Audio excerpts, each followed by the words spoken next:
MDM calculator page गुडी को print करिबा पाई प्रथमे गोटे मासर पेज ओपन करंतु। तापर आपण फाइल ऊपर क्लिक करंतु। फाइल ऊपर क्लिक करला पर आपण प्रिंट ऑप्शन देखा जो प्रिंट ऊपर क्लिक करंतु। तापर आपण देखंतु पेज सेटअप ऊपर क्लिक करंतु। पेज सेटअप रे लैंडस्केप चूज करंतु एवं तापर आपण fit to 1 page by 2 tall select करंतु। वर्तमान बटन मार्जिन 3.4 रखंतु, बाकी जाक 1.9 रखंतु। ओके ऊपर करंतु। आपण कई प्रकार पेज सेटअप हे जिवो। तापर आपण प्रिंट ऑप्शन ऊपर क्लिक करके ऑटोमेटिकली प्रिंट है जिवो।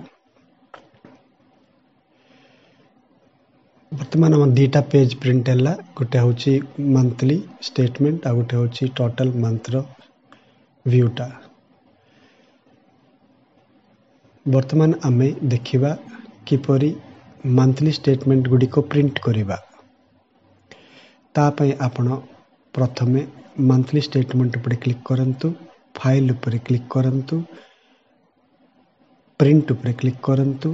तापर देखंतु पेज सेटअप ऊपर क्लिक करंतु। लैंडस्केप रखंतु। एडजस्ट टू 70% करंतु। ताले मंथली स्टेटमेंट पूरा पूरी गोटे पेज रे धरिबो। टॉल 3 रखंतु। आपण को दीटा मंथली स्टेटमेंट गोटे पेज रे प्रिंट हेकी आसीबो। या सेट हल्ला परे आपण प्रिंट ऊपर क्लिक करंतु। आपण प्रिंटिंग हे जिवो। यह रही एमडीएम कैलकुलेटर रो पेज गुडी को प्रिंट करिबा पई प्रोसीजर। आपण सबु मासर मंथली स्टेटमेंट अन्य सब किछि एथरे प्रिंट करि परिबे। धन्यवाद दर्शक बंधु।